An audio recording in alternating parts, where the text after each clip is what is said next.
자꾸 준비물을 까먹고 학교에 가서 난감해요. 안녕하세요. 교육환경 디자인 전문가 강미라 전도사입니다. 초등학교에 다니는 아이를 가진 부모님은 많이 공감 가실 주제입니다. 등교한 지 얼마 안 돼서 아이에게 전화가 오면 대부분 이런 내용이죠. 엄마, 준비물 놓고 왔어요. 가져다 줄 수 있어요? 분명 전날 저녁에도 챙기라고 얘기하고 아침에도 말했는데 결국 또 놓고 간 아이. 안 가져다 주자니 아이가 수업에 제대로 참여를 못할까 봐 걱정되고 가져다 주자니 괘씸한 생각도 들고요. 일을 하는 부모님은 시간을 할애해야 하니 난감하기가 일쑤죠. 대체 우리 아이는 왜 자꾸 준비물을 까먹을까요? 그리고 이럴 때는 어떻게 하면 좋을까요? 지난 시간 다룬 방 정리에 이어 이번 시간도 아이가 스스로 자기 물건을 챙기고 시간을 관리할 수 있는 법에 대해 생각해 보죠. 아동기는 좋은 습관을 형성하고 연습하기 아주 좋은 시기입니다. 유아기 때는 연습은 가능하지만 이해력이 부족하여 왜 하는지 목적을 파악하는 것이 어렵습니다. 청소년기 때는 뇌발달과 더불어 강도 높은 학업 스트레스로 목적은 정확하게 파악할 수 있으나 한 가지 행동을 연습하고 훈련하여 습관으로 형성하기에는 난관이 많습니다. 그래서 어떤 행동이 왜 필요한지 이해가 가능하고 자기 것으로 만들 수 있도록 원활하게 연습이 가능한 가장 적절한 시기는 아동기입니다. 그래서 아동기에 학습 습관은 물론이고 자기 관리에 대한 연습이 이루어지면 효과적이에요. 자기 관리라 함은 청결, 건강, 물건, 시간 관리를 아우릅니다. 준비물과 관련된 것은 자기 물건과 시간 관리에 속합니다. 중요한 것을 깜빡하는 우리 아이에게 좋은 습관을 가르치기 전에 왜 이렇게 깜빡하는지 이유를 살펴보죠. 생각보다 단순한 이유일 수 있어요. 등교 시간에 분주해서 깜빡하는 경우가 대부분일 거예요. 우리 부모님도 아침에 바쁘게 준비하다 보면 놓고 간 물건이 있어서 집에 여러 번 들어왔다 갔다 해야 될 때가 있잖아요. 차키 가지러 한 번, 휴대폰 가지러 한 번, 지갑 가지러 한 번. 이런 식으로요. 아이들도 그럴 수 있어요. 아주 단순하게 짧은 시간에 후다닥 준비하다 보니 놓치는 게 많은 거죠. 이런 경우는 어떻게 하면 좋을까요? 맞습니다. 단순하게 전날 미리 가지고 나갈 물건을 한 곳에 챙겨두거나 아침에 10분 일찍 일어나서 여유롭게 준비할 수 있도록 시간을 확보하면 됩니다. 가정과 아이의 상황에 맞춰 방법을 찾으면 되죠. 저희 집은 현관 앞쪽에 챙겨야 하는 물건 목록을 적어두는 화이트보드가 있어요. 대부분 같은 물건이 필요하고 간혹 특별한 준비물이 있으면 전날 저녁에 추가해서 적어둡니다. 그러면 아침에 현관을 나서기 전에 화이트보드를 보고 빠진 것이 없나 챙길 수 있게 되죠. 이렇듯 가정 상황에 맞게 자기 물건을 챙길 수 있는 방법을 찾아서 규칙으로 만들면 좋습니다. 준비물을 까먹지 않도록 미연에 방지하는 게 바로 이런 방법이죠.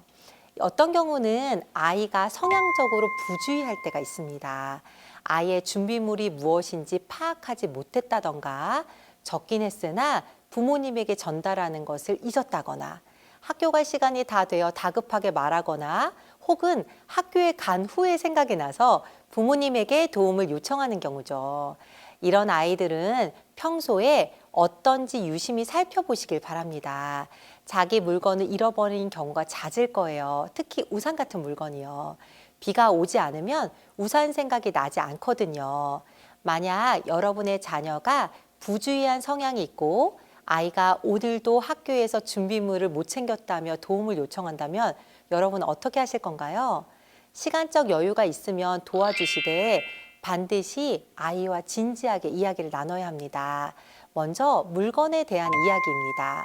내 물건은 내가 소중하게 챙겨야 한다는 점을 알려주시고 그 물건을 부주의하게 잃어버린다면 다시 가질 수 없다는 것에 대해서 합의해 보세요. 그리고 실제 아이가 물건을 분실하면 다시 사주시면 안 됩니다. 너무 매정해 보일 수 있지만 이렇게 하지 않으면 아이의 부주의함을 고칠 수가 없습니다. 피해를 입고 불편해 봐야 주의를 기울일 수 있게 돼요. 두 번째는 시간에 대한 것입니다. 이 세상에서 소중한 것이 많지만 그중에 가장 소중한 것은 시간입니다. 한번 흘러가면 다시 돌이킬 수 없고 무엇보다 우리는 유한한 시간 안에 존재하기 때문이죠. 아이가 꼭 필요한 준비물이라면 부모님이 준비물을 챙겨 학교에 가져다 주는 시간에 대한 보상을 받으세요. 한마디로 배송비를 받는 거죠. 물론 아이와 미리 약속이 되어 있어야 합니다. 이렇게 준비물을 부탁할 경우 부모님이 시간을 따로 써야 하니 그 시간에 대한 대가를 지불해야 한다고 협의하는 거예요.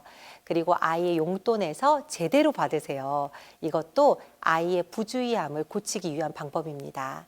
마태복음 22장 39절에 내 이웃을 내 몸과 같이 사랑하라 라고 말씀합니다. 얼마 전까지만 해도 저는 이 말씀을 순종하기 위해 다른 사람들에게 무조건 잘해주는 것이 맞다고 생각했었어요. 손님이 오시면 나와 내 가족은 모양이 엉망이거나 남은 음식을 주고 손님에게 가장 좋은 음식을 대접했습니다. 누군가 도움을 요청해도 나와 내 가족보다 그 사람을 먼저 생각하여 무리하게 도와주곤 했어요. 그러다 이 말씀의 참뜻을 깨닫고 제가 얼마나 잘못했는지 알게 되었어요. 내 이웃을 내 몸과 같이 사랑하려면 먼저 내 몸을 사랑해야 합니다. 정확하게 내 몸을 사랑하는 만큼 내 이웃도 사랑할 수 있는 거니까요. 여러분의 시간과 사랑을 너무 헌신하며 아이에게 주는 것은 결코 건강한 방법이 아닙니다. 아이에게 헌신하지 말라는 말이 아니니 오해하지 마세요. 아이가 자기 물건과 시간이 소중한 것처럼 부모님과 다른 사람의 물건과 시간을 소중히 여길 수 있도록 가르치는 책임이 우리에게 있습니다. 그러기 위해서는 자기 관리를 할 수 있는 좋은 습관을 형성할 수 있도록 부지런히 가르쳐야 해요. 우리 아이들이 가진 것을 감사하며 누리는 복된 아이들이기를 바랍니다. 그러기 위해 자기 물건도 소중하게 관리하고 시간도 선용할 수 있기를 바랍니다. 우리 부모님들, 자녀가 아동기일 때 감사하는 마음으로 자기 관리를 소중하게 하는 습관을 형성하도록 도와주세요.